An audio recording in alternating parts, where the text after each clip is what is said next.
Minecraft is one of the most popular games of all time, and with such a huge fan base, it's almost guaranteed that everyone would have found every secret feature, every gameplay mechanic, and everything else. But even for someone like me who's been playing the game for 8+ years at this point, there's still secret things or hidden features that I've just never noticed. Whether it be gameplay mechanics, lore, or something like that, there's always something that happens to slip me by. And if it slipped me by, then there's at least a small chance that it might have slipped you by. So today I'll be showing off just a few that I've happened to notice over my years in playing the game. Starting off with, anyone and everyone who knows Minecraft knows about the infamous floating tree, how gravity, despite working completely different in the real world, doesn't necessarily happen to trees in Minecraft. Well, that's not entirely true, because there is one certain specific type of generation that actually does have realistic tree capabilities or something like that, because if that was true, if trees were only supposed to float, then explain this. Explain how a tree,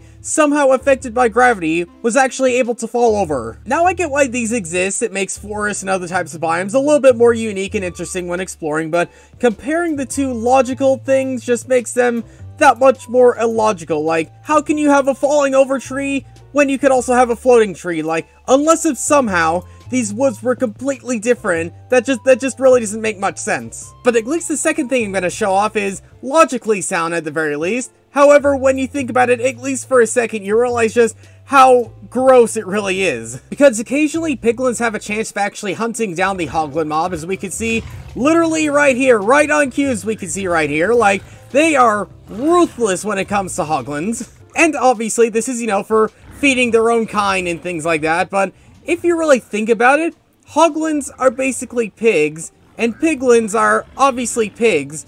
So, does that mean that piglins are eating their own kind in some way? I mean, granted, I know hoglins have probably millions and millions of years of evolution before they could ever look something like this, but still, pigs eating pigs, is that considered cannibalism?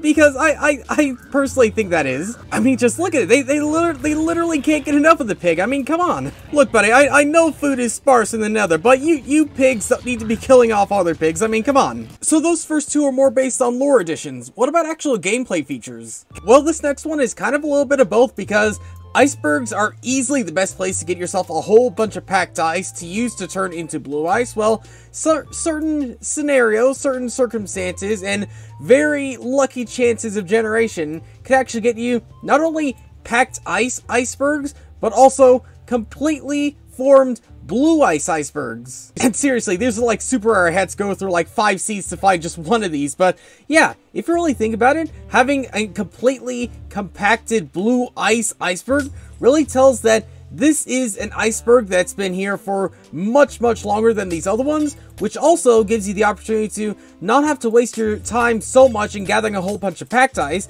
but just finding these and gathering up all these. And I wasn't kidding when they said they are super uncommon, because there's that one right there, and looking around, we really can't see any other one like anywhere off in our render distance, as we can see right here. So when you find one, seriously, make the most out of it. Make the most out of all the blue ice you just found. This next unnoticed feature is something that doesn't require you going hundreds and hundreds of blocks or looking through tons and tons of seeds, because all you really need for this next one is just a pair of enchanted armor. I've checked it with iron to diamond to netherite, but I believe it could work with every single one of them, and you might not be able to notice it straight away, but just keep an eye on myself just setting itself up here. No major changes yet, but just wait until you see me changing the weather to, I don't know, raining, or aka snowing in this one case, because if we let it snow and then we look back at our armor, wait a minute, is my armor reflecting the snowflakes off of it? And the answer is yes, because for some reason or another,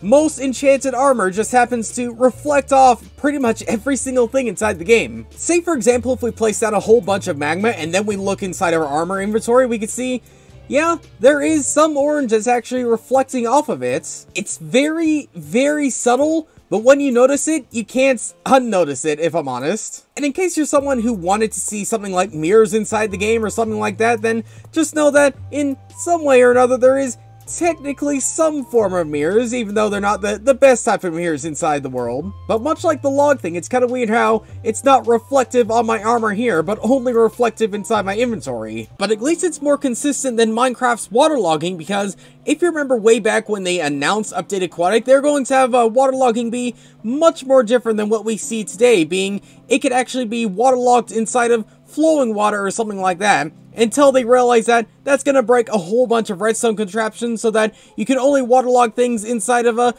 full water blocks. But for some reason or another, the partial water block waterlogging is somehow loosely still inside the game, because explain this. How does this happen? How does some partial blocks actually manage to get waterlogged somehow? Because say we place in this lever somehow. How does it do that? How on earth does it actually manage to do that? Same goes with like pretty much any of these other types of blocks, like the big drip leaf.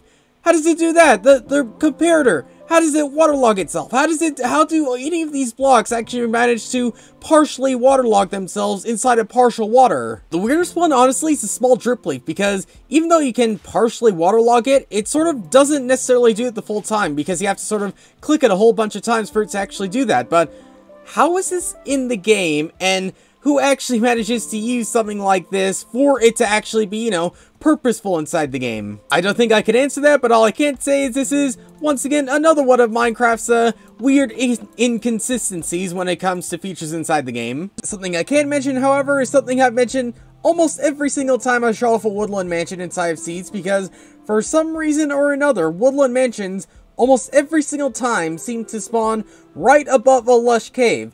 Is it just me? Has anyone ever found a Woodland Mansion that hasn't spawned on top of a lush cave? And just to show I'm not faking it, I'm going to load up a brand new world right here just to show you that any seed, any world you go inside of, like 99% of the time, at the very least, will have a lush cave below a Woodland Mansion. So if we locate the mansion so the mansion is right there, right there. And by going to those coordinates and going into spectator mode really quick, we once again see that below Woodland Mansion is a lush cave. Granted, a little bit more of dripstone biome here and there, but still, a lush cave biome, essentially right beneath another Woodland Mansion. I'm not the only one who sees this, right? Right? Well, if you didn't see that, then I'm sure one thing you'll be seeing really soon is ancient debris. Well, not necessarily right here, but rather down below here, because underneath lava lakes, there's actually a really high chance of finding yourself ancient debris that's actually exposed. And the only real reason why this actually exists is because Minecraft has to have every single ancient debris have some form of block covering around it, and I guess lava does count in one way or another, which means you could have ancient debris exposed deep inside of lava lakes, which means in the case you want to use like a fire resistance potion and actually find ancient debris that way, then that might actually be a fairly decent and viable way of doing it. Though maybe not quite as decent as I might think, because this is literally all we could see with the fire resistance potion. That, and this is literally as fast as I could go. But I guess if you are willing to do that, and you're not willing to do a whole bunch of branch mining, then this could be a substitute and alternative way in actually finding some ancient debris. Speaking of things you're guaranteed to find, the end of this video. Thanks for watching, and I'll see you all later.